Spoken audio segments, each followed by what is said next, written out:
En cuanto al aparato genital masculino, el aparato genital masculino, acá debemos mencionar que inicialmente hasta la 6ª semana el aparato genital masculino y femenino van a tener un desarrollo muy similar hasta la 6ª semana. Esa fase recibe el nombre de fase indiferente del desarrollo sexual. Son preguntas frecuentes que se hacen.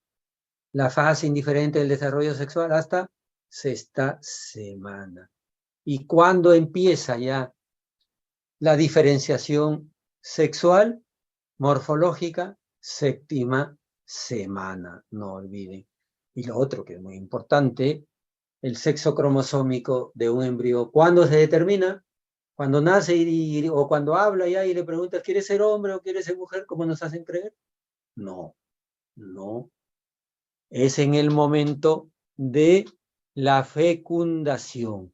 En el momento de la fecundación ya es donde se determina el sexo cromosómico, el sexo genético. Ya está determinado. Es masculino, es femenino. No es como por ahí se nos quiere hacer creer, ¿no? Se nos quiere confundir y hacer confundir a la población con esto del género y tantas cosas, ¿no? Sexo cromosómico, el sexo de un embrión se va a determinar en el momento de la fecundación. Completamente demostrado, ¿ya? Entonces, va a depender del tipo de espermatozoide con el que es fecundado el óvulo. Hay un solo tipo de óvulo, espermatozoide, hay dos tipos, hay espermatozoide X y Y. Si el óvulo es fecundado por un espermatozoide X, embrión femenino, XX. Si es fecundado por un embrión, por un espermatozoide Y, tenemos un embrión XY varón, ¿verdad? Cierto. Acá, las gónadas, ¿de dónde proceden? 3 orígenes, ¿ya? Las células germinales, acá, que se forman en el día 24, así como hemos visto, similar a lo que se conoce como el primordio de la tiroide, ¿no? 4ª semana, aquí. Van a formarse las células germinales primordiales, que son células sexuales indiferenciadas al inicio, acá. ¿Dónde se forman? En el saco vitelino o vesícula umbilical. Y la gónada, el primordio de la gónada, cuando hablo de gónada me refiero al testículo, espermatozoide, o testículo o ovario, según sea masculino o femenino, ¿sí? Entonces el primordio de la gónada va a estar alojado en la parte posterior de la pared abdominal, a nivel de la región lumbar. Ahí va a estar el primordio, ¿ya? El primordio gonadal. Ahí es donde, o también se le conoce como cresta gonadal, ¿no? Como aparece acá.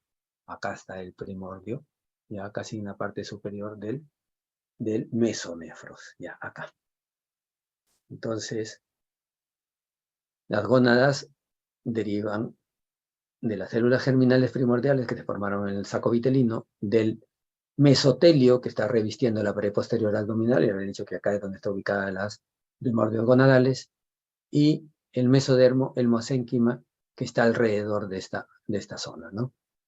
Esos 3 orígenes va a tener las gónadas, ¿no? Habíamos dicho que hasta la 6ª semana es la fase indiferente, y también en este proceso las gónadas también están en un estadio indiferente, no se pueden diferenciar ni microscópicamente ni macroscópicamente, ¿ya?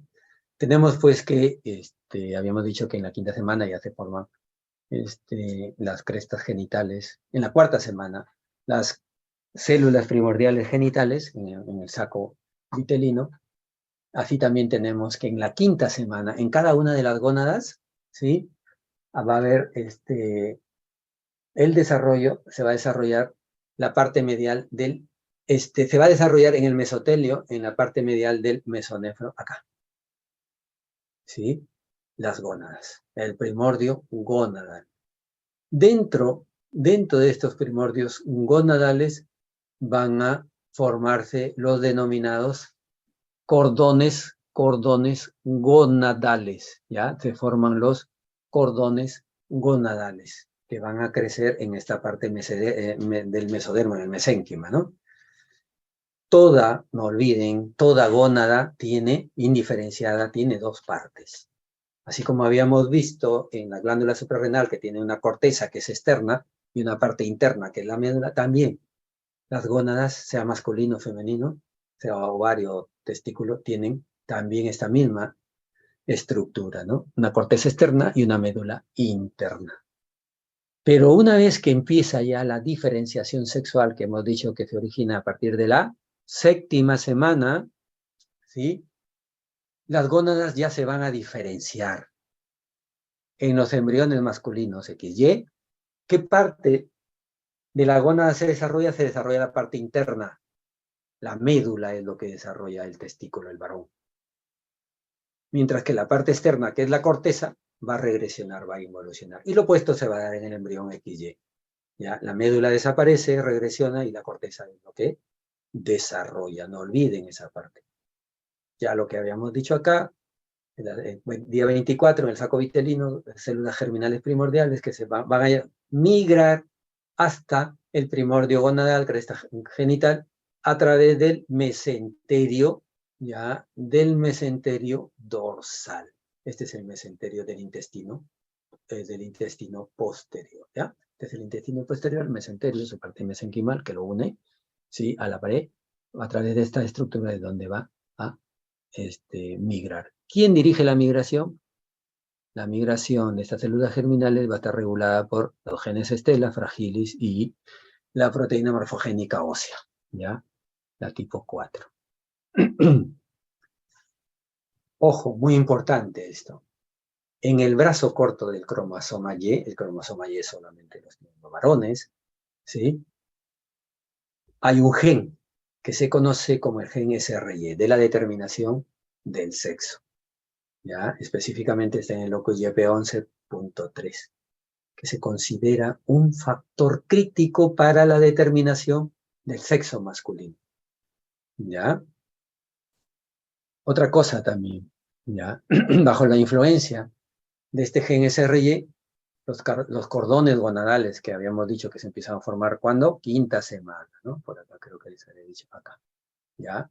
Se van a formar los cordones gonadales, sean testículos, sean ovarios. Entonces ya acá, una vez ya bajo la influencia de este factor organizador en el testículo, los cordones gonadales se van a diferenciar en cordones seminíferos, que son los precursores de los tubos seminíferos. ¿Ya? El gen SRY también va a codificar el factor, el TDF, factor determinante de los testículos. ¿Ya? Va a ser el tipo de gónada, sea testículo, sea ovario, un factor muy importante que va a determinar la diferenciación sexual en los conductos genitales y en los genitales externos. Los conductos genitales en el varón van a provenir del conducto mesonéfrico o de Wolff con W, que lo vamos a ver luego, no olviden.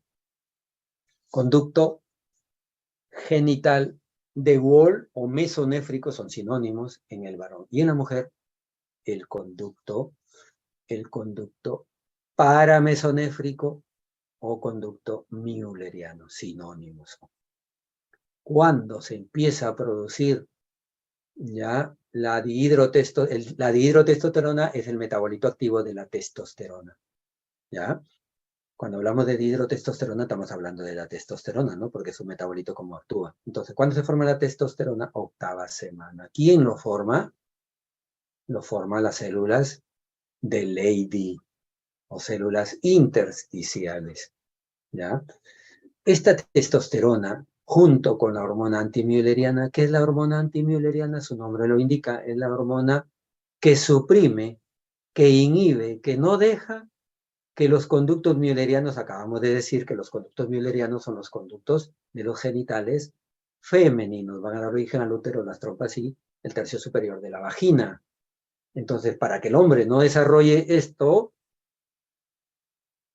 el testículo, mediante sus células sustentaculares de Sertoli, va a producir esta hormona, la hormona antimülleriana, o sustancia antimülleriana también se conoce, ¿ya? Zinc también, ¿no?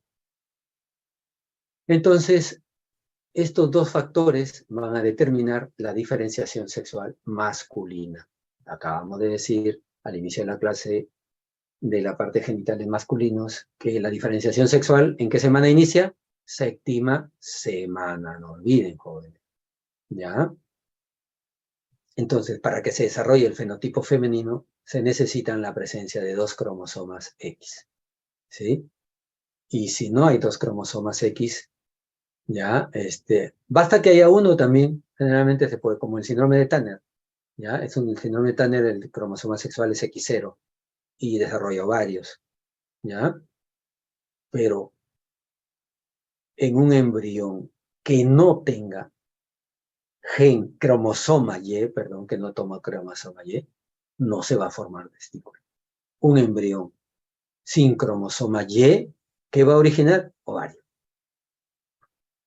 ¿Sí?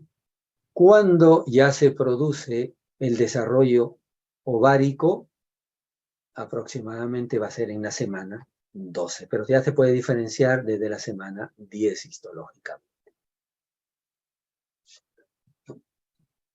Acá lo que les estábamos diciendo, este es el desarrollo hasta la 6ª semana son indiferenciadas, ¿no? Entonces a partir de la 7ª semana, acá, ya debido ya al desarrollo de los cordones gonadales, de los cordones medulares, ya se empieza a ver la diferenciación sexual, ¿no? Y hemos dicho que en el ovario más o menos desde la semana 12 ya empieza ya la diferenciación del ovario, ¿no? Por eso acá dice, ¿no? Semana 12. Y para lo que corresponde a los genitales masculinos, semana 7ª, ¿no? Que empieza ya la diferenciación sexual, ¿sí? Y también en esto interviene tanto la parte de la corteza suprarrenal como la médula suprarrenal, ¿no? Que se ven ahí esquematizadas. Entonces, inicialmente los cordones, luego por acción de la hidrotestosterona van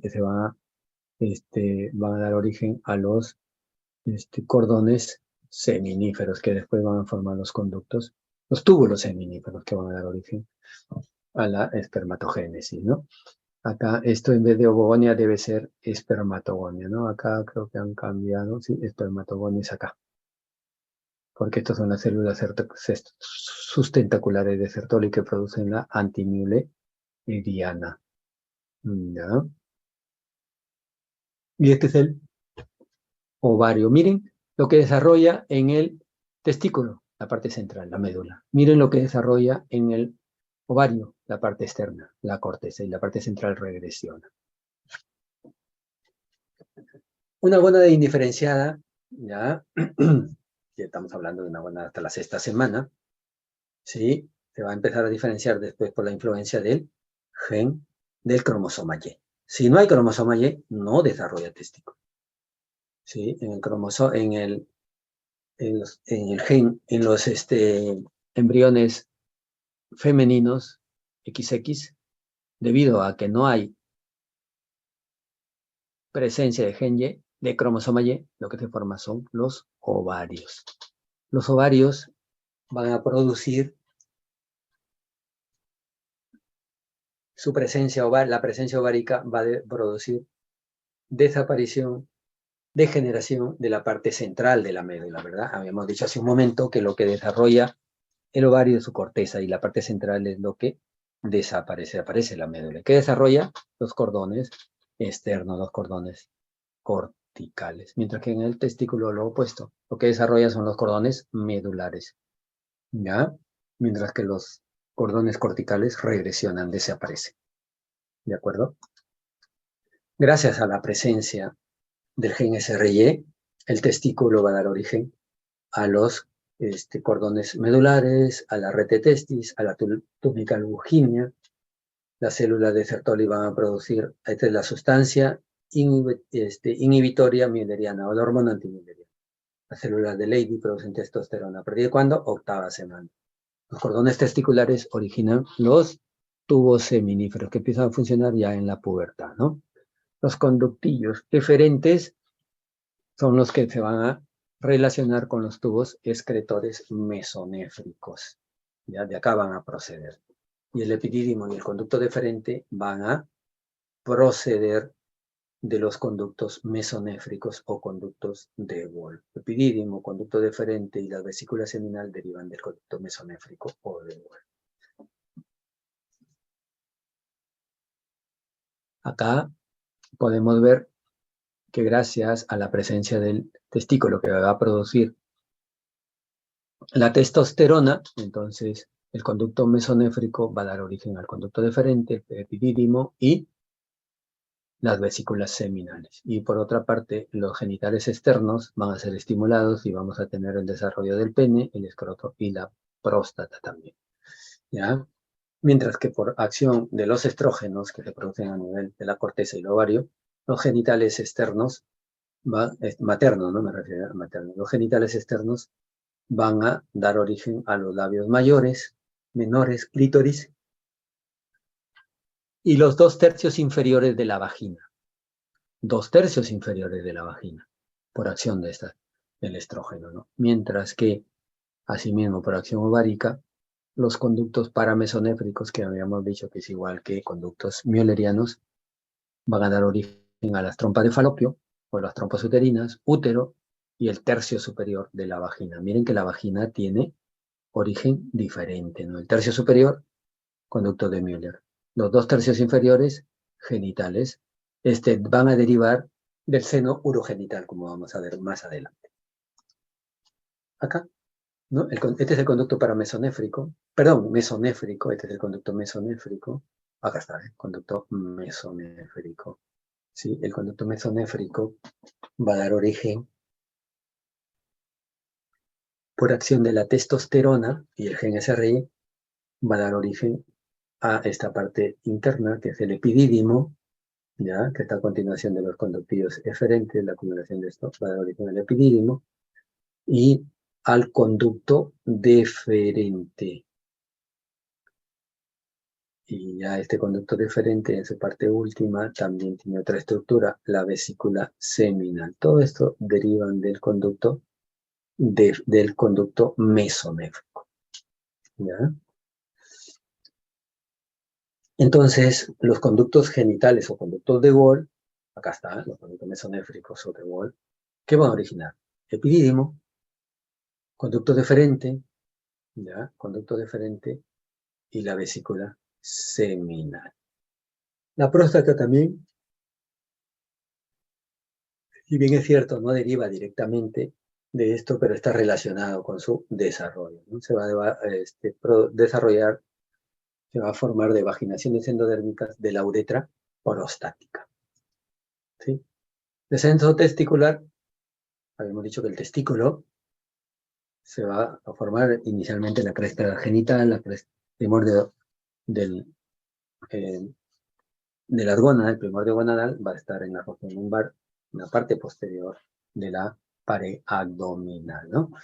De aquí es donde finalmente va a migrar hasta la parte de lo que corresponde a los conductos inguinales, ¿no? Desde acá hasta aquí. Y finalmente los conductos inguinales va a migrar ya finalmente hasta los testículos van a migrar hasta el escroto. Entonces el proceso recibe el nombre de descenso testicular. ¿Cuándo empieza el descenso? Semana 26, ¿ya? Como dice acá, ¿no? El descenso testicular hasta el escroto se inicia en la semana 26.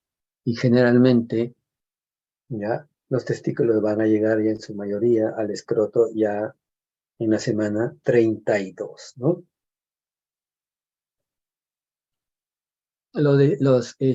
¿Quién es el que va prácticamente, le va a producir como un conducto, va a guiar, ¿ya? El descenso testicular va a ser el gubernaculum testis, el gubernáculo, como dice aquí, forma un conducto para el paso de los procesos vaginales. Este gubernáculo, una vez que el testículo ya llega hasta el escroto, va guiando su descenso, ya va a originar un cierre como un anclaje del testículo para que no regresione el conducto inguinal, ¿sí? Y ambos testículos, cuando están en el escroto, ya el conducto inguinal, como les decía, se va a contraer, ¿ya? De 100 recién nacidos a términos, casi el 97%, casi todos, van a estar con los testículos descendidos en el escroto, pero hay un pequeño porcentaje, 3, que no lo hace. ¿Hasta cuánto tiempo se puede esperar? Hasta un año. ¿Ya? Hasta un año, si no ha ocurrido el descenso de los testículos, requiere un tratamiento rápido ya, ¿no? Ya por eso, en algunos protocolos, ya a partir de del 6º mes, si no ha descendido, ya están pidiendo una ecografía para ver dónde están los testículos. Si han quedado a nivel abdominal, a nivel inguinal, ¿dónde están, no? O a partir del 9º mes. Ojo, miren, también se ha visto que los testículos, cuando ya están en el conducto inguinal, para que desciendan de todo el conducto inguinal hasta el escroto, esto está regulado por la testosterona, ¿ya? Por la testosterona. Se ha visto que en las personas que tienen criptorquidia es un defecto congénito en la que no hay presencia de testículos en el escroto, ¿ya? Esa es una criptorquidia. ¿Ya? En los pacientes que tienen criptorquidia, cuando se le hace, en un buen grupo, cuando se hace el dosaje de testosterona, lo tienen por nivel bajo, ¿no? Por eso es que en pacientes que tienen criptorquidia, se les da tratamiento hormonal, se les da testosterona. Y un buen grupo va a responder a esto. Descienden los testículos con este tratamiento, ¿no? Generalmente se hace los 9 meses, un año. Pero el tiempo que podemos esperar son un año, hasta un año. ¿Y qué pasa si no han descendido los testículos en un año? O hay riesgo de que pueda producirse displasias, alteraciones en la histología de los testículos, tumores testiculares, o también hay relación con la denominada infertilidad masculina. ¿Y esto por qué? Porque los testículos, cuando están a nivel escrotal, están a 1 o 2 grados de temperatura menor que la temperatura corporal. Entonces, al estar en mayor temperatura corporal, pueden haber esta presencia de tumoraciones pasado el año o problemas con infertilidad masculina, ¿ya? Acá, ¿cómo se forman los genitales externos?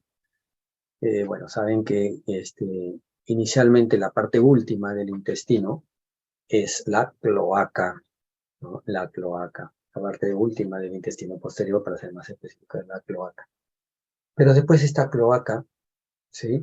Nivel de la 5ª semana, esta cloaca se va a dividir por presencia del tabique urorectal. Urorectal, uro porque va a dividir a la cloaca en una parte anterior, que es el seno urogenital, y rectal porque va a dividir a la cloaca en una parte posterior, que se conoce con el nombre de conducto anorectal. Esta parte anterior, que se llama seno urogenital, inicialmente toda la cloaca estaba, como dice acá, obliterada, cerrada por la membrana cloacal. Como ahora esto se dividió, una parte anterior del seno urogenital y una parte posterior del conducto anorrectal, entonces ya la membrana anterior va a recibir el nombre de membrana urogenital y la parte posterior, membrana anal. Acá todavía está al inicio, ¿sí? Es la membrana anal, los pliegues urogenitales y la tumefacción labioescrotal, ¿no? Hasta la 6ª semana. Luego ya va a haber la diferenciación sexual, ¿no? En el varón, por acción de la testosterona, ¿sí? Va a haber un crecimiento del falo primitivo, ya va a crecer el pene, y asimismo también las tumefacciones labioescrotales van a empezar a crecer, van a empezar a fusionarse acá, ¿sí? y al fusionarse los pliegues urogenitales, ya, estos son los pliegues urogenitales aquí, los pliegues urogenitales, al fusionarse van a cerrar la uretra peneana. Ya, cuando se cierran van a formar una uretra peniana o uretra esponjosa. ¿Quiénes lo forman? Los pliegues urogenitales. ¿Sí? Por otro lado, en el sexo femenino, por acción de los esteroides, de los estrógenos, las tumefacciones labioscrotales van a crecer, pero no se van a fusionar. ¿Sí? Asimismo, el pene también no desarrolla más. El pene no desarrolla y vamos a tener que ser para el original clítoris. La tumefacción de labios escrotales no se van a fusionar, van a tener un crecimiento mayor, sí, pero no se van a estar fusionando en su parte central, ¿no? Como en el varón. ¿Ya? Algunas alteraciones, criptorquidia, ya les he dicho, cuando no descienden, ¿no? ¿Dónde se puede encontrar? Generalmente en el canal inguinal. También puede estar a nivel abdominal. Hipospadias cuando ya el meato urinario no está en la parte central del glande, sino está en la parte ventral. ¿A qué nivel puede estar? Puede estar a nivel del pene, a nivel, o sea, glande, puede estar a nivel de toda esta zona, puede estar a nivel de esta zona pene escrotal, ¿no? A nivel de la raíz del pene, del escroto y del pene, ¿no? O también un epispadias perineal, mucho más abajo, ¿ya? Entonces, eso es lo que se conoce como hipospadias. Hay todos estos tipos. Epispadias es cuando el meato urinario, el meato uretral, está en la superficie dorsal del pene, ¿ya? En cuanto al aparato genital femenino, ya habíamos dicho, acá el testículo, el ovario, acá vamos a ver el desarrollo de los conductos müllerianos, que se producen por estímulo del ovario. ¿Sí? Acá. Y en el testículo lo que se da es la supresión de los conductos paramesonéfricos. Nivel ovárico, ya habíamos visto todo esto. Sí, acá la diferencia es que en la semana 16, ¿qué se van a formar? Como dice acá este circulito. Ya vamos a tener que los cordones corticales del ovario, se van a disgregar, se van a fragmentar y aparecen grupos celulares que son conocidos como folículos primordiales. Los folículos primordiales, cada folículo va a contener una ovogonia, que es la que va a dar origen finalmente al óvulo, ¿verdad? ¿Ya? Esto es importante también. En cuanto a algunos datos de relevancia, tenemos que las células germinales primordiales, al llegar a la gónada femenina, se van a diferenciar en ovogonias. Las ovogonias derivan entonces de las células germinales primordiales. ¿Ya? ¿Cuándo alcanza el número máximo estas ovogonias? El número máximo de las células germinales, quinto mes. ¿Cuánto? 7 millones, no olviden. Luego se mantendrá ahí, no crecen más número, más bien tienden luego a su característica principal, es que después que se forman los 7 millones, es que la mayoría va a regresionar, se va a degenerar, va a desaparecer. ¿Ya?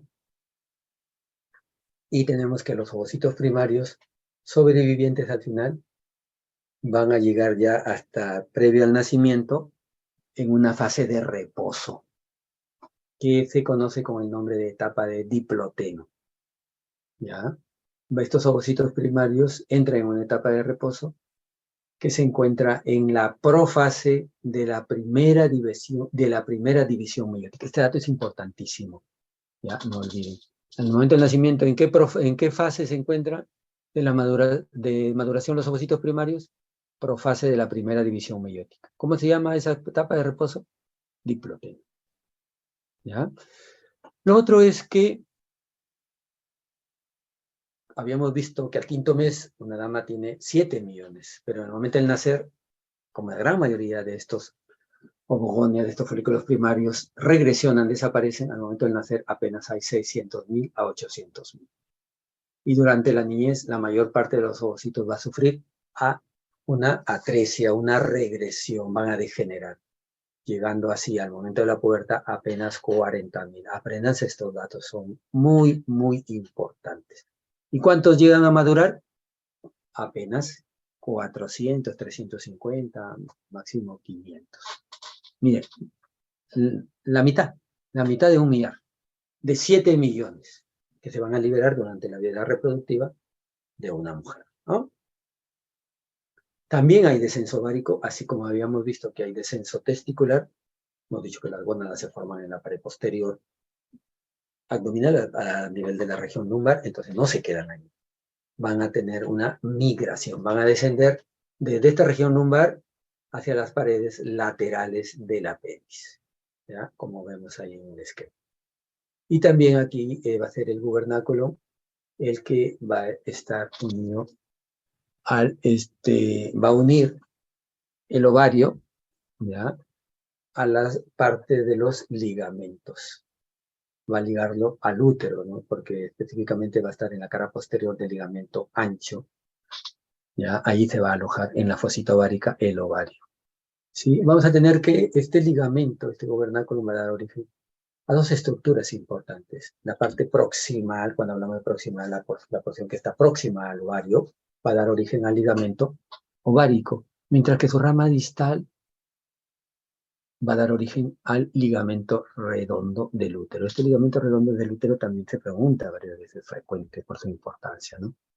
Este ligamento redondo, ¿desde dónde abarca? Cara anterolateral del útero y va hasta el labio mayor. Hasta los labios mayores van los ligamentos redondos del útero.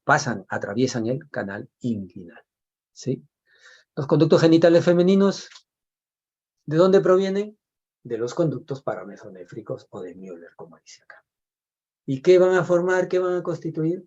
Trompas uterinas, el útero, el cuello del útero y el segmento superior de la vagina.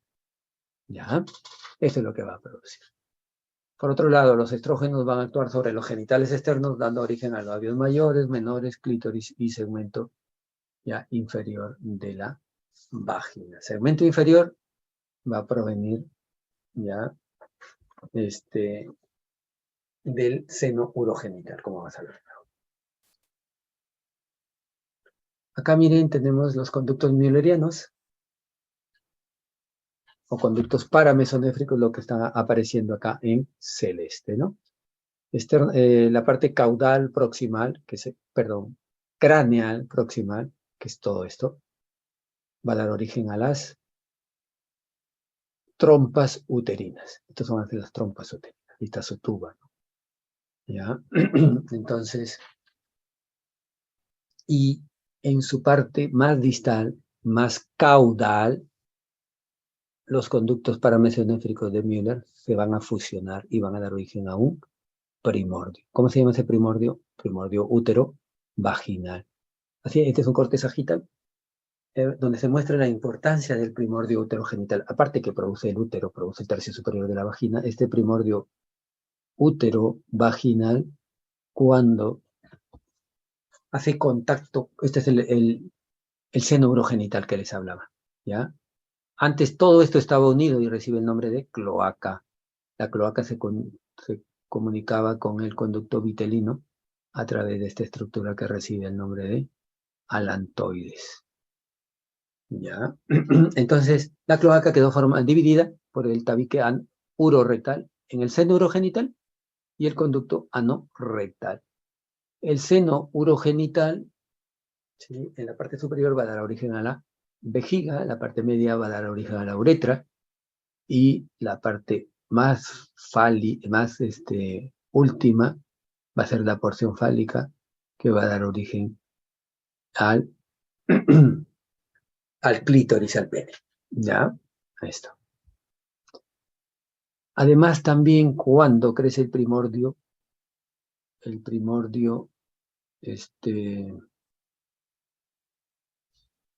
útero vaginal va a hacer contacto acá con la pared posterior del seno urogenital. Ese contacto va a hacer que se forme este tubérculo, el tubérculo sinusal.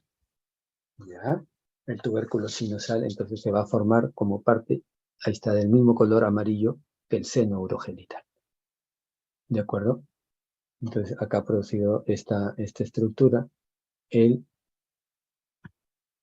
primordio útero vaginal. En pacientes que no se forme, que haya una agenesia, una degeneración de todos los conductos müllerianos, entonces no va a haber quien haga contacto con el seno urogenital para dar origen al tubérculo sinusal y por lo tanto no van a desarrollar vagina, ¿ya? Porque la vagina, el tercio superior, deriva del primordio uterovaginal y los 2 tercios inferiores derivan del seno urogenital, ¿ya? Una vez que se fusionan los conductos de Müller, vamos a tener que en su parte media el tabique uterino va a regresionar acá, ¿ya? Regresiona, desaparece, al final se le queda una sola cavidad, ¿ya? Queda una sola cavidad. Miren que tanto el útero como el tercio superior de la vagina ha sido coloreada del mismo color para demostrar que proceden de un mismo origen. Tanto el útero, todo el útero en su general, como el tercio superior de la vagina. ¿Ya? Por eso es que en pacientes que tienen alguna lesión maligna, un cáncer de cuello del útero, no solamente se saca el útero, aparte de los ganglios, que es natural, ¿no? También se informan, ¿ya? El tercio superior de la vagina. Pacientes operados de cáncer de cuello del útero, se saca también parte de la vagina. ¿Y por qué? Si el cáncer no está en la vagina, porque tienen el mismo origen embriológico. ¿Sí? Esa es la explicación. ¿Ya? Entonces se formó el tubérculo sinusal, luego vamos a tener este tubérculo genital, va a dar origen a los conocidos como las sustancias, las estructuras de los bulbos senovaginales, y estos bulbos senovaginales van a dar origen a las placas, a la placa vaginal. Y van a ser las placas vaginales, inicialmente son compactas, luego van a coalescer, se van a reabsorber y van a formar las células, van a formar la luz de la vagina, ¿ya? Esto es relacionado a las células de la parte central, ¿sí? Hasta etapas avanzadas de la vida fetal, la luz de la vagina va a estar separada de la cavidad del seno urogenital por una membrana. Esto es el IME, lo que aparece acá. Acá en este esquema, miren, habíamos visto que el primordio uterovaginal va a formar el útero, el tercio superior de la vagina, y previo ha hecho contacto, ¿no?, con la pared posterior del seno urogenital y se va a formar ya un tubérculo sinovaginal, ¿no?, o bulbo vaginal, bulbo sinovaginal, que va a dar origen a la placa y a la vagina. Miren cómo este es un desarrollo normal, cómo estos bulbos sinovaginales, placas vaginales, van a tener, al inicio están muy relacionados con el seno urogenital, luego van a tener un crecimiento caudal hacia abajo y posterior, ¿ya? Como se puede apreciar acá. Entonces, finalmente, conforme va descendiendo, vamos a tener que el meato uretral y el tercio, toda la uretra en la mujer va a provenir del seno urogenital, específicamente de la región pélvica del seno urogenital, porque la parte superior va a dar origen a la vejiga, ¿ya? Entonces acá tenemos que los bulbos sinovaginales van a tener un crecimiento caudal y hacia atrás, y finalmente se van a separar, y el conducto himeneal, ¿sí?, del canal vaginal va a terminar en una estructura diferente de la uretra, orificios separados, pero en una sola estructura química conocida,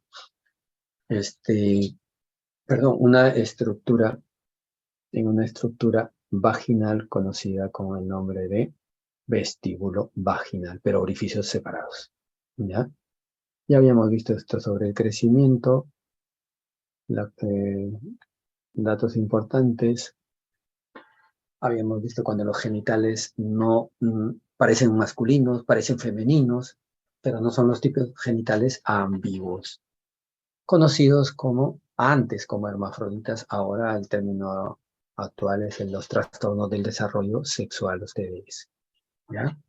Entonces, hay 3 tipos de estos TDS.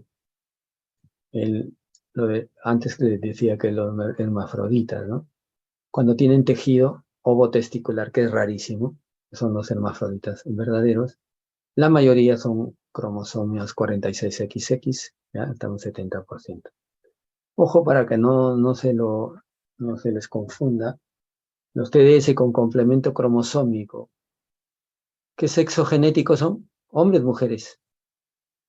Mujer, doctor. Mujeres.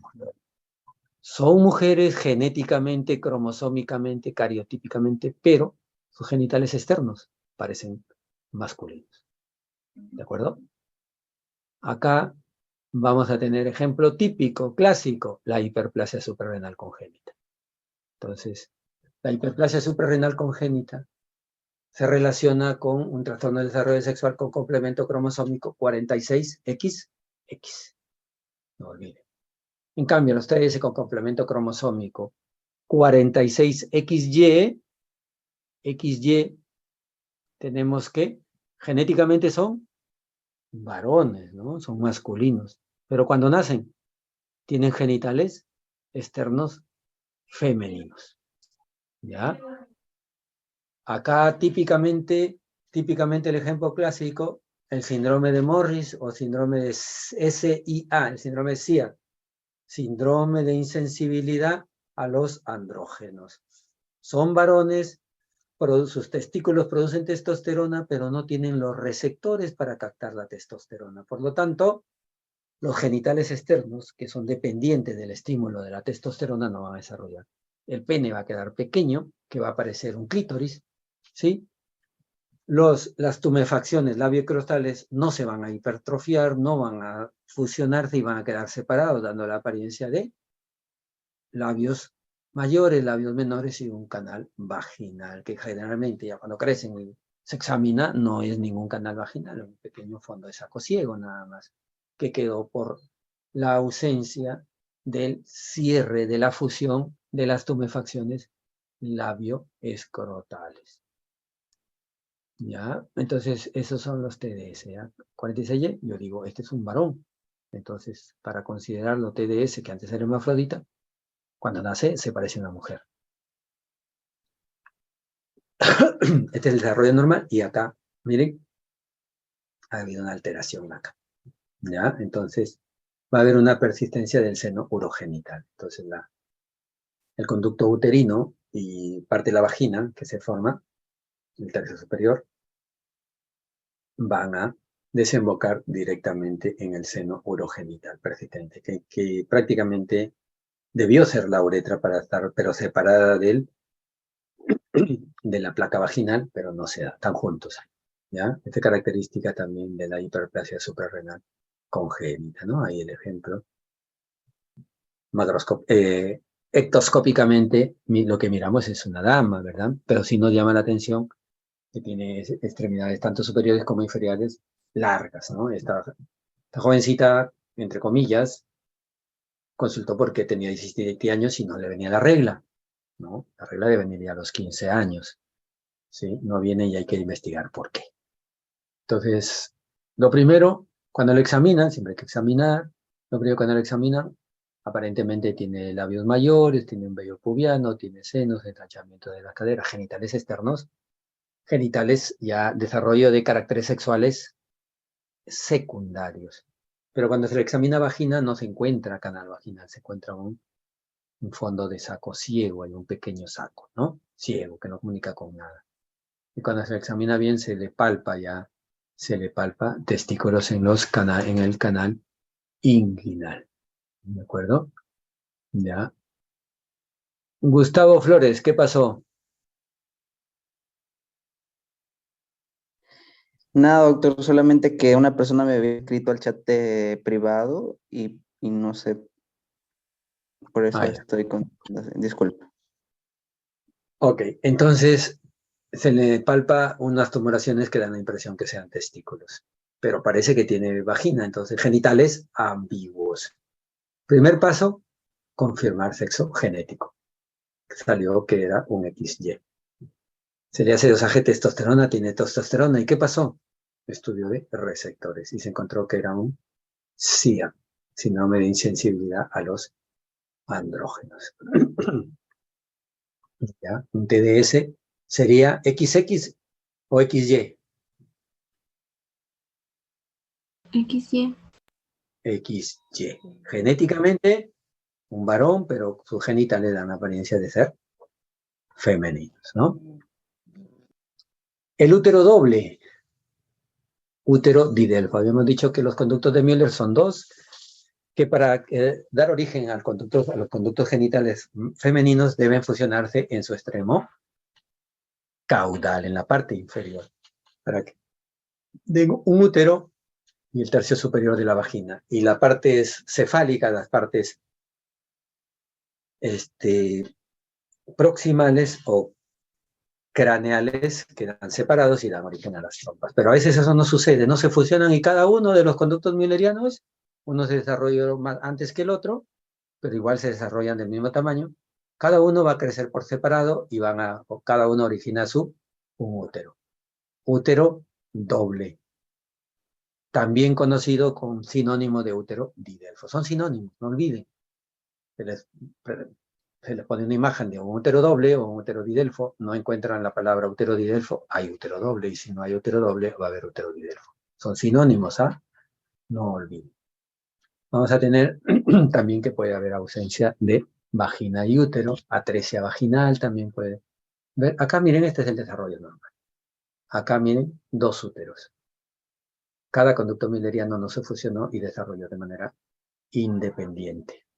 Desarrolló de manera independiente y vamos a tener útero doble o útero didelfo con dos canales vaginales. Acá también hay un útero didelfo, pero un solo canal vaginal. Pero igual, es un útero didelfo. ¿De acuerdo? La torre. ¿Qué pasó?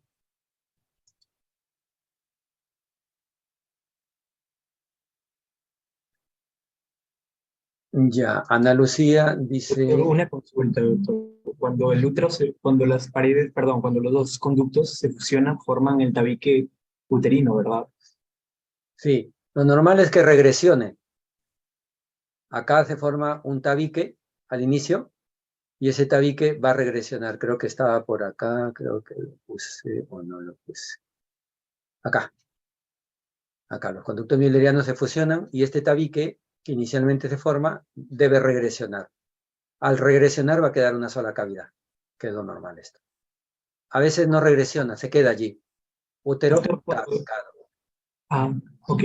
Sí, gracias. Útero Doctor. tabicado, como vamos a ver luego. ¿Ya? Cuando hay estos problemas de los problemas müllerianos, se llaman malformaciones müllerianas porque provienen de la alteración del conducto mülleriano. Entonces, la mayoría, cuando pueden ser asintomáticos, el problema dan sintomatología cuando la mujer queda embarazada. Alguien preguntó sobre eso. Entonces, cuando la mujer queda embarazada, vamos a tener que el embarazo se va a dar sin útero didelfo en uno de los dos. ¿Sí? En uno de los dos. Puede ser en el lado izquierdo, derecho. Igual, por más que sea un útero, igual no tiene la misma capacidad, no va a tener la misma capacidad de evolucionar, de desarrollar favorablemente, de crecer, de aumentar de volumen su capacidad, que un útero único. Generalmente van asociados con amenaza de partos pretérminos, amenaza de partos prematuros, ¿ya? O partos prematuros también, ¿sí? He tenido algunos casos, ¿no? Una mujer. Y en algunos que no, miren, algunos que no, sobre todo cuando son úteros unicornes. Acá tenemos un útero unicornio. Uno regresionó, ¿ya? Un conducto de Müller regresionó, desapareció y se desarrolló nomás uno.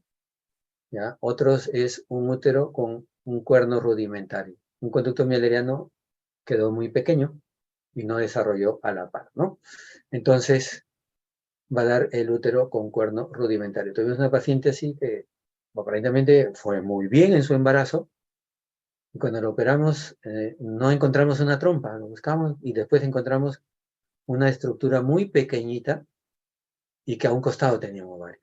Entonces, por anatomía dedujimos que era él un cuerno rudimentario, un útero rudimentario, ¿ya? Porque ahí estaba el ovario y no había otra, solamente tenía una trompa.